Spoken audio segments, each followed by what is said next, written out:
Assalamualaikum warahmatullahi wabarakatuh. Mata kuliah Kewarganegaraan atau Civic Education dengan bahasan negara. Pengertian negara.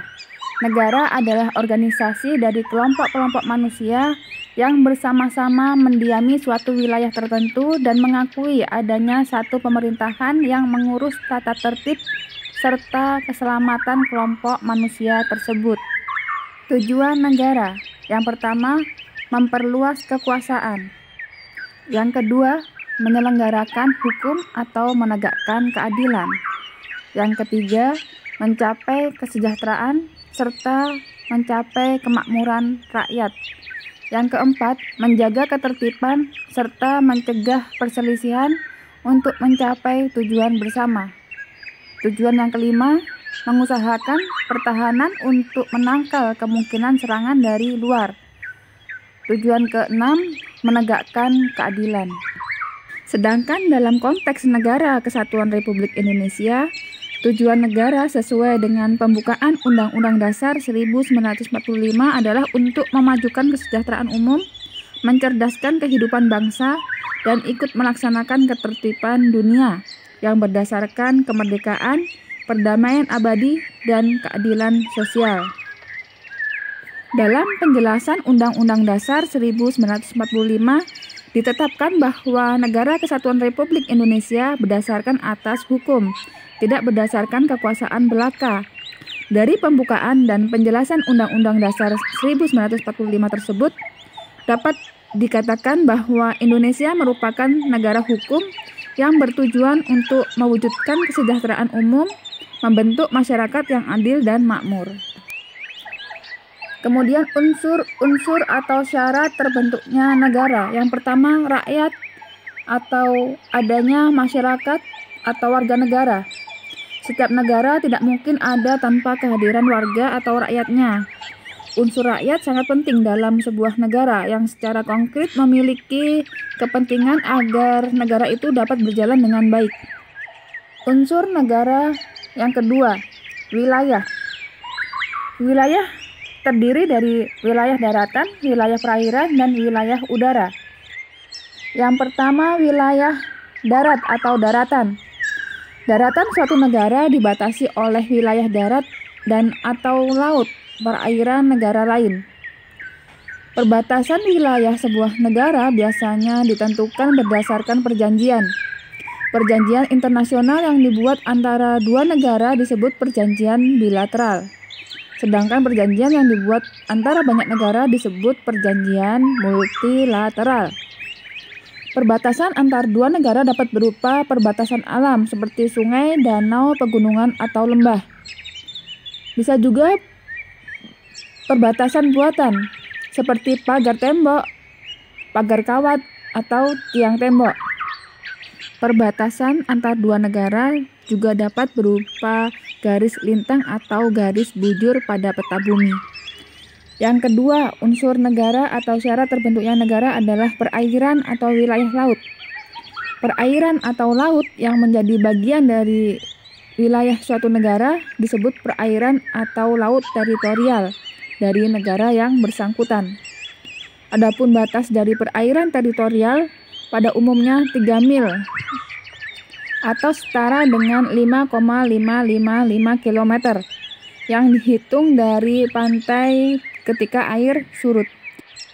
Laut yang berada di luar perairan teritorial disebut dengan lautan bebas. Unsur wilayah yang ketiga adalah wilayah udara.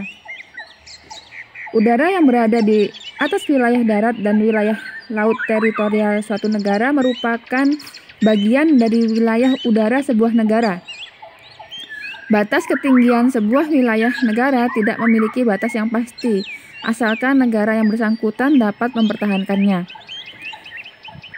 Unsur terbentuknya negara atau syarat terbentuknya negara yang ketiga adalah pemerintah. Pemerintah adalah alat kelengkapan negara yang bertugas memimpin organisasi negara untuk mencapai tujuan negara. Pemerintah seringkali menjadi personifikasi dari sebuah negara. Pemerintah menegakkan hukum dan memberantas kekacauan. mengadakan perdamaian, dan menyelaraskan kepentingan-kepentingan yang bertentangan.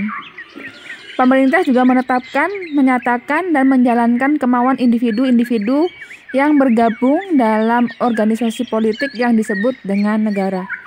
Unsur yang keempat adalah pengakuan dari negara lain. Pengakuan oleh negara lain didasarkan atas hukum internasional. Pengakuan yang bersifat deklaratif bukan bersifat konstitutif. Adanya pengakuan dari negara lain menjadi tanda bahwa suatu negara baru telah memenuhi persyaratan konstitutif diterima sebagai anggota dalam pergaulan antar negara. Selanjutnya, teori tentang terbentuknya negara. Terdapat banyak teori mengenai proses terbentuknya negara. Namun, kita hanya membahas mengenai 5 teori saja. Yang pertama, teori kontrak sosial. Negara terbentuk karena adanya perjanjian sosial antar manusia agar mereka mendapatkan keamanan dan kemakmuran. Perjanjian sosial tersebut akan melindungi mereka dari serangan kelompok manusia yang lainnya. Teori yang kedua adalah teori ketuhanan. Teori ketuhanan menyatakan bahwa negara diciptakan oleh Tuhan. Pelanggaran terhadap kekuasaan raja merupakan pelanggaran terhadap Tuhan. Teori ketiga, teori kekuatan, menyatakan negara terbentuk atas penaklukan dan pendudukan. Suku primitif yang kuat akan menaklukkan suku yang lemah. Contohnya seperti itu. Teori terbentuknya negara yang keempat, yaitu teori organis. Para penganut teori organis berpendapat bahwa negara adalah suatu organisme atau makhluk hidup. Individu yang menjadi komponen suatu negara diibaratkan sebagai sel-sel makhluk hidup itu.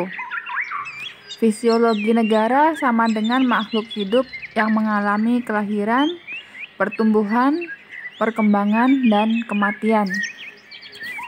Teori yang kelima dari teori terbentuknya negara adalah teori historis. Teori historis menyatakan bahwa lembaga-lembaga sosial tidak dibuat tetapi tumbuh secara evolusioner sesuai dengan kebutuhan-kebutuhan manusia. Sebagai lembaga sosial yang diperuntukkan guna memenuhi kebutuhan-kebutuhan manusia, maka lembaga-lembaga itu tidak luput dari pengaruh tempat, waktu, dan tuntutan-tuntutan zaman. Menurut teori yang bersifat evolusi ini, terjadinya negara adalah secara historis sosio atau dari keluarga menjadi negara. Termasuk dalam teori ini yang bersifat evolusi adalah teori hukum alam.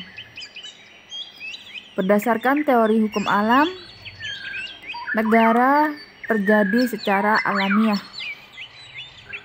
Selanjutnya, bentuk-bentuk negara. Bentuk negara ada 2, yaitu negara kesatuan dan negara serikat atau negara federal. Negara kesatuan adalah bentuk negara yang merdeka, berdaulat, dengan satu pemerintahan pusat yang berkuasa dan mengatur seluruh daerah. Dalam pelaksanaannya, negara kesatuan dibagi menjadi 2, yaitu negara kesatuan dengan sistem sentralisasi dan desentralisasi. Negara kesatuan dengan sistem sentralisasi yaitu sistem pemerintahan yang seluruh persoalan yang berkaitan dengan negara langsung diatur dan diurus oleh pemerintahan pusat. Sementara pemerintah daerah hanya tinggal melaksanakan saja. Sedangkan negara kesatuan dengan sistem desentralisasi yaitu kepala daerah sebagai pemerintah daerah diberikan kesempatan dan kekuasaan atau wewenang untuk mengurus rumah tangga daerahnya sendiri. atau dikenal dengan otonomi daerah atau swatantra. Kemudian negara serikat atau federasi. Negara serikat atau negara federasi adalah bentuk negara gabungan dari beberapa negara bagian dari negara serikat.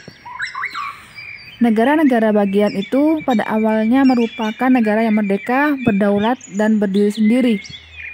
Setelah menggabungkan diri, maka dengan sendirinya negara tersebut melepaskan sebagian dari kekuasaannya dan menyerahkannya kepada negara serikat. Penyerahan kekuasaan dari negara bagian kepada negara serikat disebut limitatif.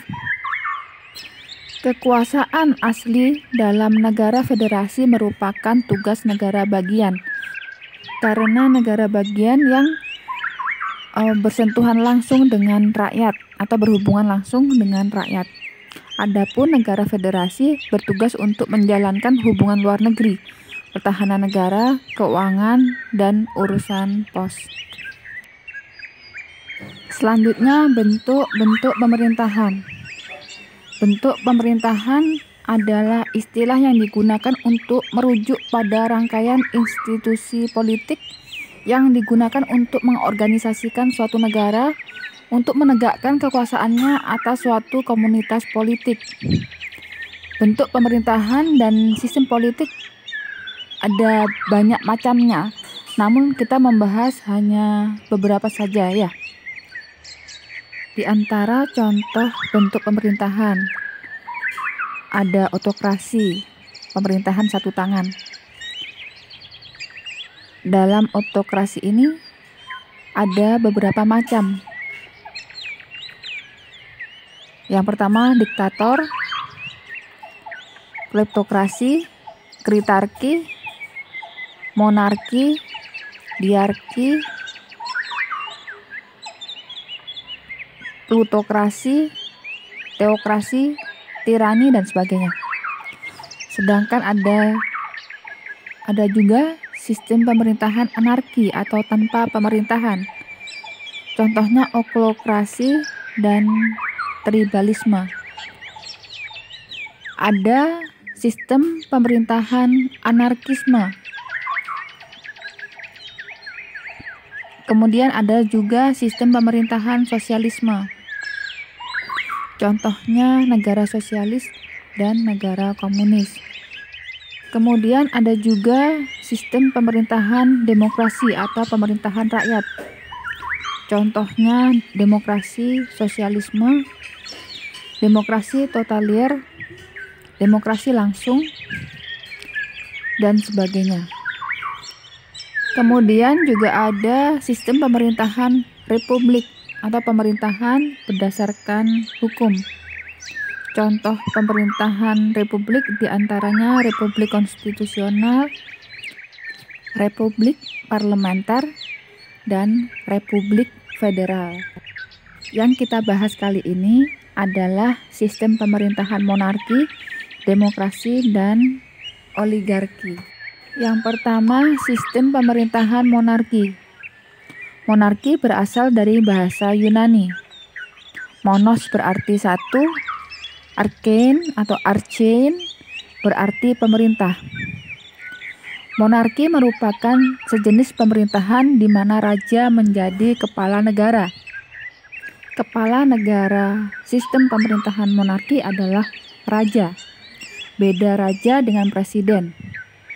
Raja menjadi kepala negara sepanjang hayat, sedangkan presiden biasanya memegang jabatan untuk jangka waktu tertentu. Namun di Malaysia, raja hanya berkuasa selama 5 tahun dan akan digantikan dengan raja dari negara lainnya. Selanjutnya, oligarki. Oligarki adalah sebuah struktur pemerintahan di mana kekuasaan berpusat hanya pada sekelompok orang. Seringkali golongan ini mengendalikan kekuasaannya sesuai dengan kepentingan mereka sendiri. Oligarki merupakan manifestasi pemerintahan yang buruk. Kemudian selanjutnya, sistem pemerintahan demokrasi. Demokrasi merupakan gabungan dari dua kata dalam bahasa Yunani, yaitu demos yang berarti rakyat dan kratos yang berarti pemerintahan. Secara umum, pengertian demokrasi adalah sistem pemerintahan dengan memberikan kesempatan kepada seluruh warga negara dalam pengambilan keputusan, di mana keputusan itu akan berdampak bagi kehidupan seluruh rakyat. Artinya, rakyat bertindak sebagai pemegang kekuasaan tertinggi. Demikian materi yang bisa kami sampaikan, kurang lebihnya mohon maaf. Kita akhiri. Subhanakallahumma wa bihamdika asyhadu an la ilaha illa anta astaghfiruka wa atubu ilaik. Wassalamualaikum warahmatullahi wabarakatuh. Barakallahu fikum.